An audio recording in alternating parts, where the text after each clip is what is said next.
Halo teman-teman, kita ketemu lagi dalam seri kuliah Filsafat dan Sastra untuk pemula. Teman-teman, seringkali dalam kegiatan kita membaca novel ataupun puisi, kita seringkali kan bertanya-tanya atau bahkan saling berdebat mengenai apa sebenarnya yang dimaksud penulis ketika menuliskan sesuatu ini di dalam teks itu. Jadi kadang-kadang kan kita selalu memperdebatkan itu. Oh, maksudnya penulis itu ini. Oh enggak, maksudnya itu ini. Gitu. Nah, pertanyaan itu wajar ketika kita sedang mencoba menafsirkan sebuah teks. Kita seringkali diajarkan bahwa untuk memahami karya sastra, kita harus mencari tahu dulu apa maksud penulisnya. Tetapi teman-teman, menariknya, filsafat postmodern punya pandangan yang berbeda dan mengejutkan. Bagaimana bisa mengejutkan? Jadi begini, dalam pandangan filsafat postmodern, maksud dari si penulis teks sastra itu tidak lagi penting. Nah, ini muncul gagasannya yang terkenal itu dari seorang filsuf postmodern ya, dan ahli bahasa bernama Roland Barthes. Roland Barthes ini adalah seorang pemikir Prancis yang dia menuliskan esai dengan judul The Death of Author atau matinya penulis.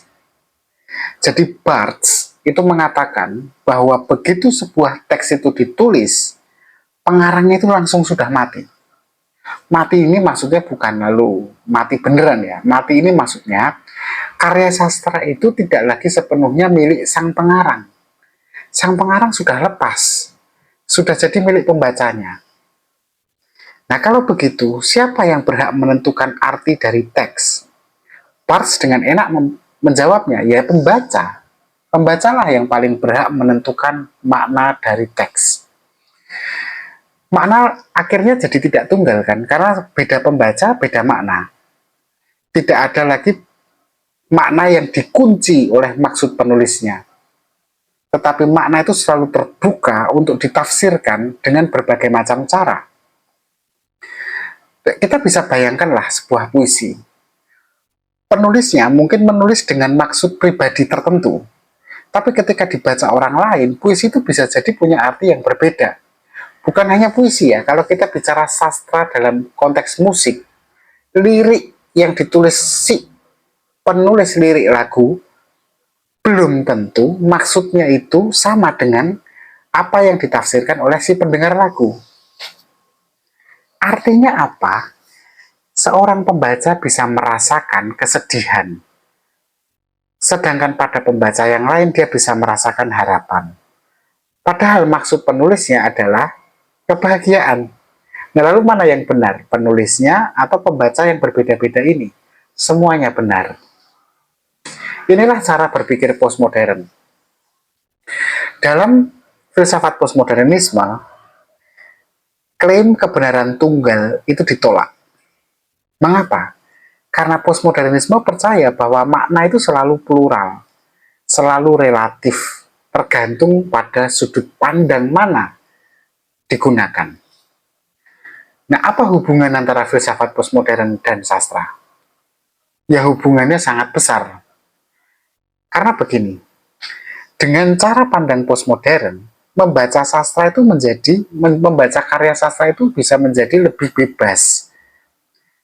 Bayangkan kita tidak lagi terikat pada apa maksud penulisnya, apa maksud pengarangnya. Justru yang penting adalah bagaimana teks itu berinteraksi dengan pembaca. Contohnya, coba kita lihat karya Kafka yang berjudul Metamorphosis, karya sastra itu. Di situ ada kisah tentang Gregor Samsa yang tiba-tiba berubah menjadi serangga. Nah, itu kan bisa ditafsirkan bermacam-macam. Ada yang melihatnya tulisan Kafka itu sebagai simbol keterasingan modern. Ada yang melihatnya sebagai kritik pada kapitalisme. Tapi juga ada yang membacanya sebagai alegori hubungan dalam keluarga. Nah, apakah Kafka bermaksud seperti semua itu? Tidak ada yang tahu pasti. Tapi justru disitulah kekuatannya ketika kita tidak mempertimbangkan apa yang dimaksudkan penulis ketika membuat karya sastra itu. Dengan kacamata postmodern, kita sebagai pembaca itu diberikan kebebasan seluas-luasnya untuk memberi makna sesuai pengalaman kita sendiri. Jadinya sastra itu seperti menjadi ruang dialog sebenarnya. Ruang dialog yang terbuka antara kita dan teks. Dan tidak ada kebenaran yang sudah ditentukan sebelumnya. Nah, kalau kita menggunakan filsafat postmodern dalam membaca sastra, apa gunanya? Ya, pertama, kita jadi pembaca yang lebih aktif. Kita tidak hanya menerima pesan dari penulis, tapi ikut serta menciptakan makna. Bayangkan itu. Membaca menjadi proses kreatif, bukan proses konsumtif. Lalu kedua, dengan pendekatan postmodern, kita belajar bagaimana menghargai keragaman penafsiran.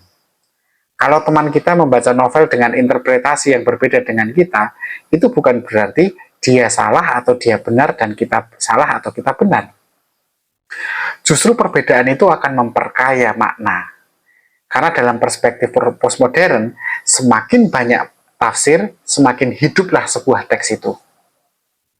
Kemudian manfaat lainnya, kita jadi lebih bisa jujur dengan pengalaman pribadi kita. Misalnya, ketika kita membaca puisi cinta nih, seseorang yang sedang jatuh cinta tentu akan menafsirkan berbeda dengan kita yang mungkin baru patah hati. Tafsir itu sah.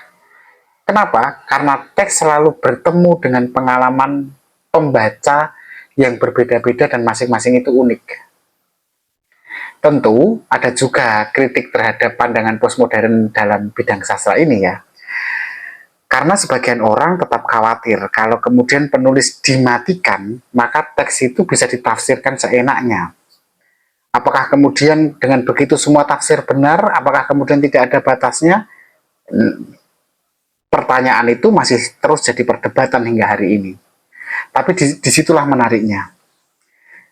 Karena filsafat postmodern itu seperti mengingatkan kita ya, bahwa karya sastra itu adalah ruang terbuka. Tidak ada tafsir tunggal yang final. Yang ada adalah dialog. Yang ada adalah negosiasi makna. Dan kemungkinannya kemudian menjadi tidak terbatas. Nah teman-teman, kalau kita refleksikan dalam hidup kita pun begitu. Bukankah hidup kita sendiri juga sering ditafsirkan orang lain dengan cara yang berbeda? Ada yang menafsirkan hidup kita itu sebagai sesuatu yang baik, ada yang menafsirkannya sebagai sesuatu yang layak dibenci. Intinya bahwa satu tindakan bisa dipahami bermacam-macam, sama seperti teks. Hidup kita pun penuh makna yang berlapis. Begitu teman-teman, kita ketemu lagi di pertemuan selanjutnya. Terima kasih dan tetap berpikir kritis.